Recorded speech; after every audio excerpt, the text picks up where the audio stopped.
All right, my friends, today is August the 4th. It's Monday. Let's go ahead and get into the market outlook and plans for the week ahead. So obviously there's been a little bit of a shakeup in the market, so my plans are slightly updated, but honestly for the higher time frame, element of things. We're running off the same stuff, so let's just dive right into it, right? Start off with the macro. So macro is no dramatic changes, still absolutely, leaning in the direction of optimism. If you think that this is a cycle top, I think that, things aren't going to play out too well for you.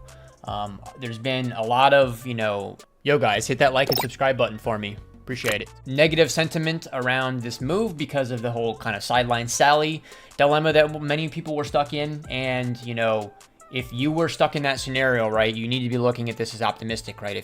When you see an uptrend and a big pullback comes through and you're scared, right, you're doing it wrong, right? You need to fight that emotion and go against it. Ultimately, I think that seasonality is playing out for us right now, and that's why this breakout is failing. I do think that as we get, a little bit out of August and into September is when maybe that optimism should start to return for you. Expecting October to really be where the juice really picks up for us. So it seemed improbable, right? The Q3 dip. We had talked about if you get a Q3 dip, right, you have to send it because it's just such a good opportunity for you and you're going to really be kicking yourself if you don't. So that's where we're at right now. I don't think that the larger kind of pullback to 90K is really in the cards. Yes, my main levels were 110 and 90K for pullbacks. And I think that this is probably what we're getting, is that we're going to range it out from where we're at right now. A medium time frame, I'll cover more detail around, kind of how I see the bottom playing out, but that's basically the TLDR of it, right? As I've been talking about on a couple of the streams and outlooks recently, this feels extremely similar to the massive 10K resistance flip that we had way back in the day, if you're a boomer trader like me. So everything across the board looks good. I don't really have any reason to be, bearish about anything. Yes, I am playing things a little bit safer right now just because I don't want to get chopped up over the next month. That's my main plan right now is, focus on the big picture plans, but don't get chopped up at all right now. 110K is, local support right now. If we lose 110K, you should see us probably trade down to 90K. As it stands, I think that we're going to build this range above 110K and below probably like 115, 116, and just see a little bit of sideways action for a couple of weeks. If for some reason you start to see 117K get, reclaimed, then obviously, that looks like a range reclaim, and then we're targeting 120 from 120, we're targeting up all the way to 150. I don't think that you want to put the cart too, far ahead of the horse right now and expect that that's going to happen in the immediate term. I think that you probably have a couple weeks of, kind of sideways-ish, make people, really question, let's put the fear into everybody, right? Really, the only reason why I would see Bitcoin trading up, over the next week or two is if equities are just so strong that they just carry us up. That's more or less where I'm at, right? Remain optimistic, focus on the big picture, make your plans for, what do you want? If we're to see a bullish Q4, which I think is high probability, what do you want your core positioning to be like? What do you want your altcoins to be like? What are your plans for, if things go wrong? Make all those plans right now while everybody's falling asleep at the wheel and just emo about crypto and, oh, maybe I should go be a stock trader, right? These are the days when people are going to be saying that stuff. Let them, right? Focus up on your own shit. That's more or less where I'm at, right? Always, always soak up the lesson of front run the level, right? If 110 is the level everyone's going to look at, then 112, 111, right, is where the bottom's actually at. Okay, that's pretty much it for the macro react, TLDR, everything very optimistic. You got your Q3 dip. I don't think that we're going to go too much lower from where we're at. I could see maybe 111, something like that. But you're going to want to focus up on positioning, yeah? So operating off medium time frame, these are the main straightforward plans for you guys. As of right now, you should expect that we're going to build out value in the low volume node between, underneath this high volume and above this high volume, right? These are your two previous ranges. So classic auction market theory lesson. If you, are in this situation, you expect it to trade out sideways. Yes, there's a scenario where we reclaim the previous range, and that's your absolute risk on signal. If I see something like that, I'm going to be, leveraging up, right, and betting on continuation. But I don't think that that's the most likely. Us trading sideways is for sure the most likely. The resistance levels between 116 all the way up to 118-ish are pretty significant. So like again, like I just said earlier, I really think the only reason why we're going to see Bitcoin reclaim this and trade up a lot higher is if equities really carry us up, or if there's some sort of just monumental event or news to do so.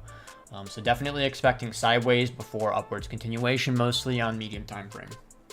That is the main talking point, right? So, basically expecting us to go sideways until we get like, maybe halfway through September, something like that.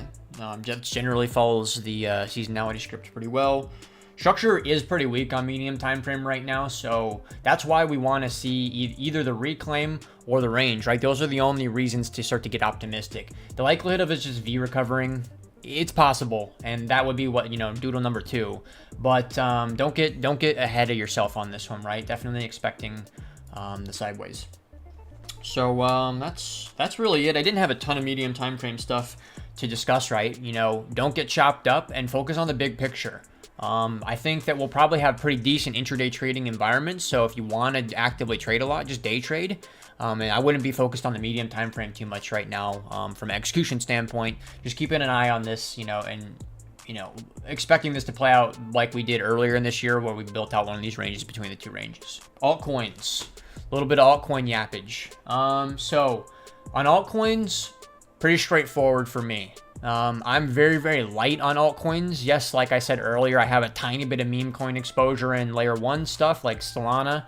But my main exposure is just in benchmarks right now, because I don't think that we're set for some giga risk cycle right now. I think that we're mostly set up for chop before the giga risk cycle comes in, and probably 2 months or something, maybe 3 months, something like that. Maybe even, maybe less, right? Maybe it's a month, who knows, right? It's not the point. The point is, don't be, be optimistic on the higher time frame, but the huge difference between positioning and thesis, and validation or validation, right? Like we've talked about many times before. If you're unclear with that, watch that video in my risk section. But the thesis is there, but the risk justification is just not right now. So moving forward with the conversation of alts, right? Whenever I do want to, put on extra risk, I'm going to be looking to memes. I'm going to be looking to layer 1s, and I'm probably be looking to some of the normie coins, like Ripple or maybe Cardano or something like that. Probably Ripple over Cardano, as just safe, plays. But I'll put a lot of the risk into memes most likely. I definitely think that memes, out of your beta plays, memes are probably going to be the sector that has the highest performance. Flip side to that is when you go into the risk off stage, they're going to also draw down the most because there's no tangible argument for any evaluation on them, right? Okay. That's pretty much it, right? Closing thoughts on altcoins are please focus up on the bigger picture idea and make your plans about what you may or may not want to buy, right? What does it look like if you're right? What does it look like if you're wrong? What are the locations that you want to buy? What are the locations that maybe make sense to sell, etc., etc.? Okay, closing thoughts around some content yap. So yeah, hopefully everyone's doing well right now.